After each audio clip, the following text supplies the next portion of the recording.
হলো পুগোর টিফিন। 9টায় ছুটি হয়ে যাবে, এটাই ওর জন্য যথেষ্ট। জল ব্যাগে ভরে দিচ্ছি আর পুগো রেডি হয়ে গেছে। পুগো রেডি রেডি, অনেকদিন পর স্কুল যাবো না আমরা। চলো গুড মর্নিং বলো।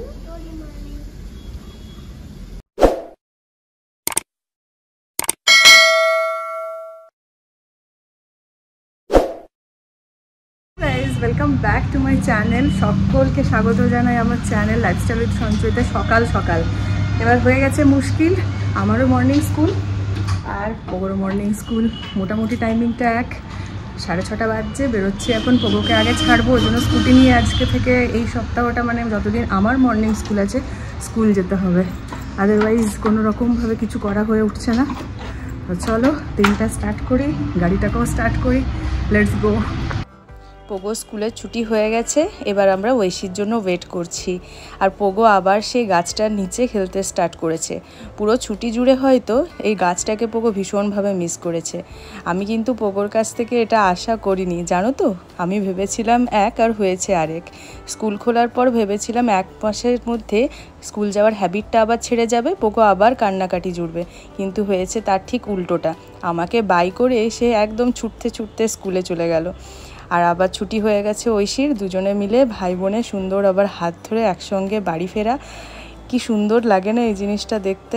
আমরা কিন্তু পাইনি, দিদি অন্য স্কুল, আমি অন্য স্কুল।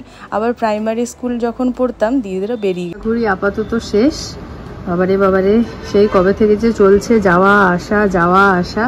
আপাতত এখন কোনো প্ল্যানিং নেই, কোনো অনুষ্ঠানও নেই, সেজন্য এই সব কিছু নিয়ে বসেছি। আমার দুর্মূল্য জিনিসপত্র, আমার কাছে এগুলো সোনার চেয়েও অনেক বেশি ভ্যালু, কারণ এগুলো আমি আর খুঁজে পাবো না। এক জায়গা থেকে সব তুলে এনেছি। সোনার জিনিস তো আবার ডিজাইন দিলে সেম টু সেম বানিয়ে দেবে, বাট এই জিনিস আমি আর পাবো না।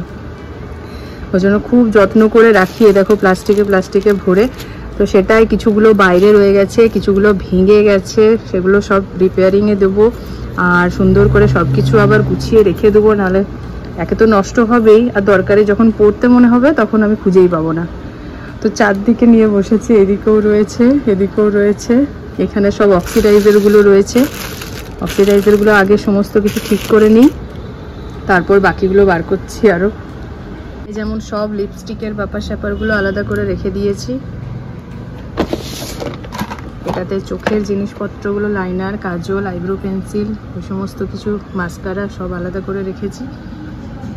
চুলের জিনিসপত্র আলাদা করে রেখেছি। ক্ল্যাচার, রাবার ব্যান্ড, গার্ডার, সমস্ত কিছু, চিরুনি, যাতে আমার খুঁজতে সুবিধা হয়। আর বাকি জিনিসপত্র এই অক্সিডাইজারগুলো এইভাবে খাপে আমি ভরে রাখি সব, তাহলে দরকার পড়লে সহজে খুঁজে নেওয়া যায়। আজকে অক্সিডাইজ করতে ইচ্ছা করছে, আজকে এই কাপটা খুলি। আর এইটা তো তোমাদেরকে দেখিয়েছি, এই পুটলিটা, এটা লাইট মেকআপের জন্য একটা পুটলি বানিয়ে রেখেছি, আর হেভি মেকআপের জন্য এই পুটলি বেঁধে রেখেছি। তো এটা আবার ছিঁড়েও গেছে। তো এটাতে কি রয়েছে সেটাও তোমাদের সঙ্গে একদিন শেয়ার করব। আপাতত এই জিনিসগুলো আমি এখন গুছিয়ে বাগিয়ে আগে উদ্ধার করে নিই। এই রয়েছে আরেকটা কার্টুন, যেটাতে সব ছোট ওই রেগুলার যদি হালকা ফুলকা পড়তে চাই তো সেই কানেরগুলো রাখা আছে। একদমই হালকা ওজনের, একদমই সিম্পল ডিজাইনের, একটু টুকিটাকি কোথাও পড়তে খুবই ভালো লাগে এগুলো। তো এটা আলাদা করে রেখেছি সেই জন্য, বুঝতেই পারছো, এগুলো যদি বড় কানেরের সঙ্গে ঢুকে যায় আর সেগুলোকে খুঁজে পাবো না সময়ে। এইভাবে আলাদা করে রেখেছি। আর এই ডাব্বাটায় রয়েছে আমার, দেখো, সব মাটির জিনিস, মাটির পেন্ডেন্টগুলো, মাটির সেটগুলো, সব এগুলো ম্যাক্সিমামই বিষ্ণুপুর থেকে আনা।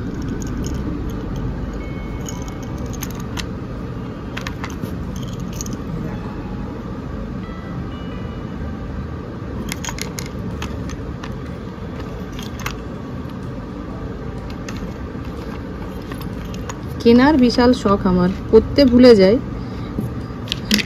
যখন রেডি হই তখন হড়বড়ানির চোটে আর পড়তেই ভুলে যাই কি পরবো না পরবো, কিন্তু কিনে মজুদ রাখতে আমি ফার্স্ট। এটা হলো আমার জীবন। এটার কালেকশনগুলো সত্যি আমি অনেক খুঁজে খুঁজে যেখানে যাই সেখান থেকে ফ্রিজ ম্যাগনেটের মতো একটা দুটো করে কানেরও সংগ্রহ করি। মানে এটার আমার কাছে একদম প্রাইসলেস বলতে গেলে। অনেক ধরনের অনেক সুন্দর সুন্দর জিনিস এটার মধ্যে রয়েছে। এই কানেরটা যেমন ব্যাঙ্গালোর থেকে এনেছিলাম, ভীষণ পছন্দের একটা ব্ল্যাক কানের। এটা দেখো কি সুন্দর ঝুমকা। যখন মেলে বসেছি অবস্থা দেখো, তখন পোগোর আমার ইচ্ছে হয়েছে নেল পালিশ লাগানোর, কিন্তু কি আর করা যায়, স্কুল খুলে গেছে বিটুন, হাতে লাগানো যাবে না জানো, ওই জন্য জাস্ট পায়েই লাগিয়ে দিয়েছি। কি সুন্দর লাগছে, দেখি দেখি দেখি, বাও তুমি বাও। যাও যাও খেলু করো যাও। বিশাল শখ এই সমস্ত কিছু দেখে, ওরও মনে হয় আমি একটু সাজুগুজু করে, কিন্তু ওকে বারবার বলা হয় তুমি বয়, তুমি ছেলে, তোমাকে এত সাজুগুজু করতে নেই। কি করবে, আর দিদিয়াকে দেখে চোখের সামনে সাজুগুজু করতে, তাতে ওরও ইচ্ছে হয়, বাচ্চাদের মন আর কি। তো যাই হোক, হাতে আর লাগিয়ে দিলাম না, স্কুল খুলে গেছে, আপাতত পায়েই একটু লাগিয়ে দিলাম। চলো এবার কাজে পড়ি, আরও কাজে আগাই। আসলে আমি চুড়িগুলোও খুঁজে পাচ্ছি না, পরবার সময় সেদিনই ভাবলাম চুড়ি পরবো, কিন্তু খুঁজে পেলাম না। দাঁড়া, তোমাদেরকে আমি এবার আমার চুড়ির বক্সটা দেখাই। ইট মেকআপের পাউচ, খুলো না কিন্তু। আরেকজন গন্ধ পেয়ে চলে এসছে। তুমি গন্ধ পাচ্ছিলে নাকি আমি এগুলো বার করেছি? হ্যাঁ, এর আরেকজনের ভীষণ নেশা, দেখ খাজানা দেখতে আসেন নাকি। তো এগুলো পারফিউম আছে কি, জিনিসের গন্ধ। এই দেখো চুড়ির বাক্সের প্রথমে উপরেরটা দেখায়, এটা আসলে মায়ের একটা চুড়ির বক্স, মানে মায়ের বিয়েতে মারওয়ারিরা গিফট করেছিল। আমাদের সে পুরনো বাড়ি রয়েছে তো, ওইখানে পাশের বাড়ি মারওয়ারিদের, ওখান থেকে মা গিফট পেয়েছিল চুড়ির বক্স। সেটাকে এখন আমি হড়পে নিয়েছি। দেখতে পাচ্ছ এটা পুরো সিলভারের কাজ করা রয়েছে, সিলভার জরির এখানে কাজ করা রয়েছে। আর এই দেখো খুব সুন্দর, এখনো অবধি আজ 40 বছর এটার বয়স হলো বক্সটার, আমি রেখে দিয়েছি একদম সযত্নে বলবো না, আমার কাছে। এখানে রয়েছে আয়না, এখানে রয়েছে চুড়ি। এটা আমার ক্লাস 9-এর চুড়ি, এটা ক্লাস 11-এর চুড়ি। একসময় প্রচুর চুড়ি পরতাম হাত ভর্তি। এটা একটা লেহেঙ্গার সঙ্গে ম্যাচিং করে কিনেছিলাম, সে তো ওই লেহেঙ্গাটা মনে আছে, বুঝতে পারলে, সেই রাজস্থানী লেহেঙ্গাটা, ওইটা। দু হাতে ভর্তি করে এই চুড়িটা পরতাম। এটা একটা সালোয়ারের সঙ্গে, তখন হোয়াইট কালার বেশ ফ্যাশনে ইন ছিল, ওই জন্য এই গ্রে কালারটা কিনেছিলাম। এই পার্পলটারও একটা হোয়াইটের উপরে পার্পল সুতোর কাজে চুড়িদার ছিল, এটাও একটা হোয়াইটের উপরে অরেঞ্জ সুতোর কাজে চুড়িদার ছিল। তো তখন বেশি চুড়িদার পরা হতো, সেই সময়টাতে চুড়িদার পরার ভীষণ ট্রেন্ড ছিল, মানে চুড়িদার পিস কিনে সেলাই করে চুড়িদার করতাম। এখন তো ওয়ান পিসেই যা আটকে গেছে, চুড়িদার সেভাবে বানানোই হয় না। আর তখন এগুলো ম্যাচিং করে করে পরতাম, সুন্দর না? চলো কাজে আরো আগাই।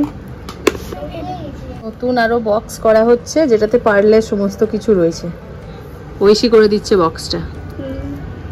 এই যে বড় রিং, ছোট রিং, ছোট রিংগুলো আনো, ওই যে ছোট, হ্যাঁ ওইটা থেকে একটু ছোট। তারপরে এইটা এটা কমারবন্দ রয়েছে, এটা চোকার, এটা হচ্ছে মালাটা, আরো আছে কিছু বড় বড় ইয়ারিং, এটা এই সাইডটা দিয়ে দিচ্ছি। পারলে ঝোলা ইয়ারিং, পারলে ছোট ইয়ারিং। আর সে সুন্দর একটা বড় বড় মতির হাত ছিল, এটা এখন দিদির কাছে আছে, পড়েছিল সেদিন। তো এগুলোও পেলাম, এগুলো সব ডোকরার, হারিয়ে গেছিল সব, আবার সব খুঁজতে খুঁজতে পাওয়া গেল।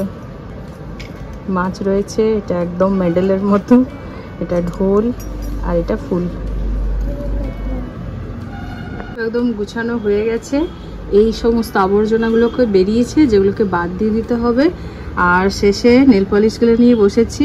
এটা আমার কেনাই হয়, আর তার সাথে এইভাবেই শুকিয়ে যায়। আমার তো এই অবস্থা, নেল পালিশ আমার সব অনুষ্ঠান পেরিয়ে যায়, দুর্গাপূজা মানে সমস্ত পূজা পেরিয়ে যায়, বিয়েবাড়ি পেরিয়ে যায়, তাও আমার নেল পালিশ লাগানো হয় না, সময় হয় না আর কি। যাই হোক, এগুলো এখন চেক করে একবার দেখে নিচ্ছি, যেগুলো শুকিয়ে গেছে সেগুলো ফেলে দেবো। দেখতে পাচ্ছি একটা কালার দুবার, একটা কালার দুবার, একটা কালার দুবার, এটা আবার 3 বার এই হয়, এই কালারটাও 2 বার। ভালো থাকার লিস্টে। আর এইগুলো শুকিয়ে গেছে, কিছুটা একটু শুকিয়ে গেছে, এগুলো বাদ দিয়ে দেবো। এই সুবাদে আমার লাগানো হয়ে গেল একটু। এই কালারটা আমার খুব ভালো লাগে, এইটা স্কাইটা একটু। এই জিনিসটা গ্লিটারও লাগিয়ে নিয়েছি, খুব একটা মানায় না আমার হাতে নেল পলিশ, ওই জন্য খুব কমও পরি। তো যাই হোক, আজকে ইচ্ছা হলো, সবসময় না মানানো জিনিসগুলো যদি বাদ দিতে থাকি তাহলে হয়েছে, সে অনেক কিছু মানায় না। চলো তাহলে এগুলো এবার থলিবন্দি করি। আজকে পোগোকে মা খাইয়ে দিয়েছে বলে এই সমস্ত কিছু আমার হয়ে গেল করা। এরপরে 2:30 বেজেও গেছে, খেতে বসবো। গরমের দিনের বিকেলবেলা এই প্লেটটা না থাকলে চলে। তালশাঁস রয়েছে, জাম রয়েছে, খেজুর রয়েছে। গতকাল পাইনি, তাই আজকে আবার সব দাদা ঠিক মনে করে এনেছে। আর আজকে বিকেলবেলা আমরা ছাদে নিয়ে চলে গেছি এইটা প্লেটটা শেষ করব বলে। আর আমার সাথে সঙ্গী রয়েছে ঐশী আর পোগো। ঐশীর যদিও বা পছন্দ এগুলো সাথে আম, তার জন্য আম নিয়েই সে বসেছে। আর সাথে এগুলোও তো খাবেই, সাথে লিচুটা পাওয়া গেলে আরও ভালো হতো, সেটা নিয়ে আলোচনা চলছে। তো চলুন আজকের ব্লগটা এখানে শেষ করছি। ভালো লেগে থাকলে অবশ্যই একটা লাইক করে দিও। আর চ্যানেলে যারা নতুন দেখছো প্লিজ সাবস্ক্রাইব করে নিও। দেখা